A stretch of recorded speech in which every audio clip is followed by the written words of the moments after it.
Founder Culture, the podcast for founders and startup leaders who understand that building a business may be hard, but building a team, now that's where things get tricky. I'm Romaine Wright, founder of Just Right Consulting LLC and creator of Thrive or Derive. In every episode, I take one real team issue, break down the behaviors driving it, and provide strategies on how to fix it. Welcome to the show. So this is an episode that's very personal to me. I've actually contemplated on whether or not I would record it, but I decided to record it because I've been blessed and fortunate to have a network of fellow founders and entrepreneurs to help me through this, but not everyone has that. So I'm going to be that for you. That's what this podcast is for. And today's episode is called, I Know I Need to Pivot, but What Will People Think? Imagine this. You're at your desk in the middle of the day, calculator app open, budget and projections on the screen, and inside you're fighting frustration and defeat. You've run the numbers and gotten help and made the lists and tried a dozen different ways to figure this out. And what's become clear is that your math and your vision are no longer aligned. They're not matching, the money's not there, and you're frustrated and disappointed, really, really down and thinking to yourself, I can't keep going this way. Something's got to change. But if I pivot, people will think that I failed. If I get a job, I'll have income, but I won't have time to work on my dreams. And if I just completely change directions and do something else, I'm going to lose all the momentum I've been building. This is one of those moments that entrepreneurs don't talk about because we think it makes us look weak. We think it makes us look bad. We think it makes us look like we can't handle it. So I'm going to talk about it because, again, I know there's someone out there that can relate. I experienced this myself, and I want you to know that there's a way out and help and support for you. I'm going to be that in this episode. Let's jump in. So what's the challenge? Like I said, this is one of those moments in entrepreneurship that aren't talked about because it's not fun and shiny and exciting. This is one of those moments where you need to make a pivot by prioritizing stability for yourself and your business, and no one wants to look like they're not doing well, right? Everybody wants you to think they've got it all together, but none of us have it all together, and I want you to know it's not just you. I want you to know that I understand you're an entrepreneur and you've built this reputation for being a strong and resourceful and resilient, independent entrepreneur. I get it. I also know that when you started your business, like me, people were inspired. They're looking up to you, right? They are so happy and admire the fact that you had the courage to step out on your own. And you're proud of that. And you want to continue to look like that hero that they're looking up to. I get it. Again, I had the same experience. Because of that, I also understand that if we do anything else, it feels like we're slipping backwards or we just failed. And you don't want to look like that. But like I said, in moments like this, something's got to give. So here's the real truth. The pivot itself is not the problem, right? We pivot all day, every day. I'm driving somewhere, there's tons of traffic I don't want to sit in, so I'm going a different way. I decided I wanted to wear this. I look outside and it's raining, so I wear something else, right? We pivot all day, all the time. The pivot's not the problem. The pivot, or the problem, I should say, is that this kind of pivot represents a challenge to our identity because we've become this entrepreneur and now we've got to think of another way to maintain and survive. This is something that we take personally because it feels like giving up. That's the real challenge of this kind of pivot and why these are the moments that aren't talked about a lot. So let's talk about the behavior. What's going on under the surface because, again, it feels personal. It feels like an attack. It feels like we're losing something if we pivot and don't continue on with what we've been doing. There's a tension that builds in moments like this that I call reputation pressure. Reputation pressure is what happens when our identity and image starts to influence the decisions that we make in our business. And it's a pressure we feel, a tension we feel because we feel like we're responsible for maintaining the version of ourselves that we've created, this image that we've curated of what an entrepreneur should be. We feel like that's what we have to be because that's what people know. That's who our clients trust. We want to look like we have it all together, even if underneath we're like a duck and the legs are going and we're freaking out, right? We're afraid of failing. We're afraid of all the things, right? That's what reputation pressure is. And here are a few signs that you are experiencing it just in case you're not sure. If you make decisions with an imaginary audience in mind that isn't your clients, right? Anytime you make a pivot or any kind of major change, of course, you're considering how your clients will be impacted.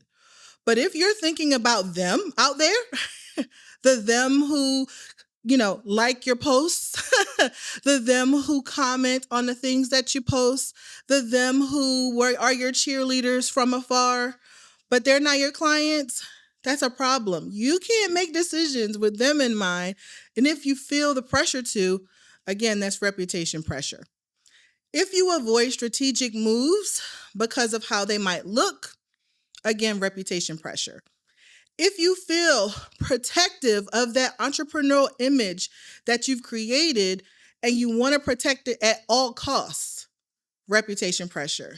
And if you fear being misunderstood or judged because of your business decisions, also reputation pressure, right? Again, these are the moments that aren't talked about because they don't feel good, right?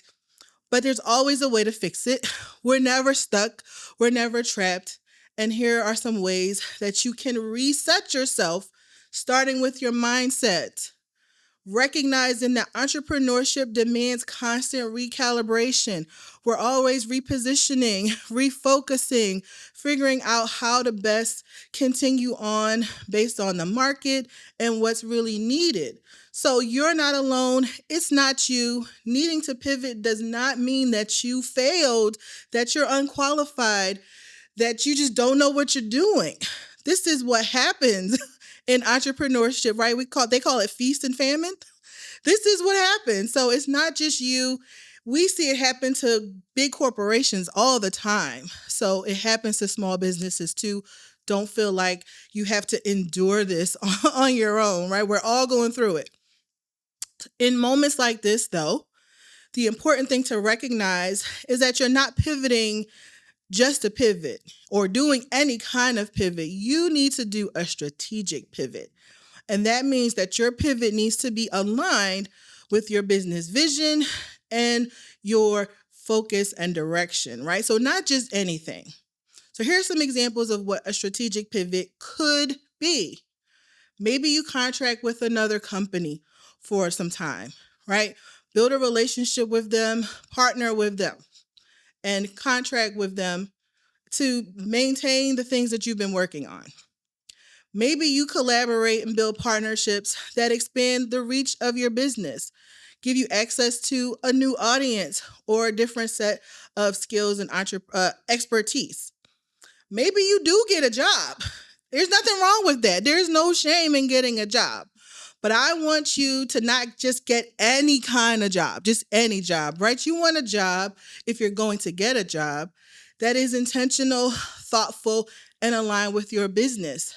It needs to be something that allows you to continue practicing the skills that you need as an entrepreneur. One that allows you to practice new skills that maybe you don't have and you'd like to build. Or one that gives you an opportunity to test your ideas in a set and established environment, right? So don't just get any job. If you can If you can do it, right? If I understand that sometimes things happen and you've got to do something fast. But if you have the opportunity to stop, pause, and think about it, be really strategic about the job that you get if you decide that that's what you want to do. Now, there's just a few things that I mentioned that could be strategic pivots. There's lots of other things that you can do. My recommendation, though, again, is that you do it intentionally, thoughtfully, and make sure that the opportunities that you explore align with your business vision and focus. Now, if you're at a place now, either listening to me or when you started this, where you already know a strategic pivot is what you're going to do, right? That's what the next move for you needs to be. Here are some things to consider before you take action. The first is make sure, again, that pivot is decided based on the vision of your business and not just what you'll look like, right? Not your image. And you'll do that by asking this question: what does my future need from me right now, regardless of what it looks like today? So what does my future need from me right now, regardless of what it looks like today? Now, when I think about this question, I always think about Alexander Graham Bell. You don't know who he is? He invented telephones. And I can imagine how crazy he looked at a time when people were sending messages with carrier pigeons and through the mail. And he says, I want to talk to somebody in the next town or on the other side of the world right now. He had to look bananas. He had to look like he was out of his mind. Yet today, we carry phones in our pockets and our bags, and we can talk to people in any part of the world in real time, right? So what does your future need today, regardless of how it looks? The next thing you can do as you consider a strategic pivot is to build a pivot filter. Sounds fancy, it's not. It just means anything that doesn't propel you forward as an entrepreneur and align with your business focus and vision, filter it away. Not that, right?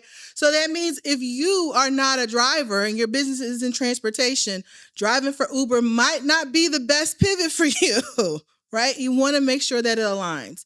Again, you've got to do what you need to do to survive, but when you have thought behind it, it makes everything a lot more aligned and smooth as you move forward.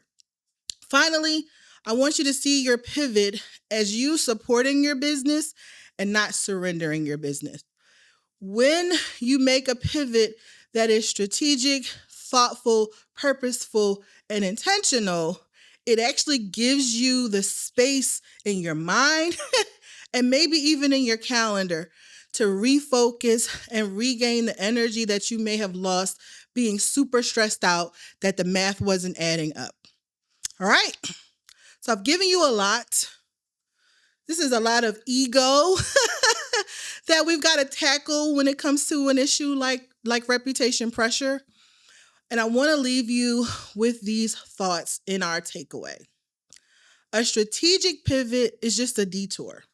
If you think about when you're driving and you need to make a detour, it does not change your destination. It just sends you a different way. It maybe takes you a little longer to get there, but you still get there in the end. So a strategic pivot is not the end of your business. It is a pause for you to recalibrate, refocus, and prepare yourself and your business for the next level. Don't give up. All right? If this really resonated with you and you are ready to take action right now, hop in the show notes and download the companion guide for this episode. It is a playbook that digs a little deeper into reputation pressure and provides some additional strategies and tips on how to work through it. I encourage you to get that. Leave comments, send me notes, let me know how you're working through this. All that information is in the show notes along with my contact information. And I hope to hear your stories, both of success and also of struggles, because we're all in this together. Until next time, build trust and results will follow.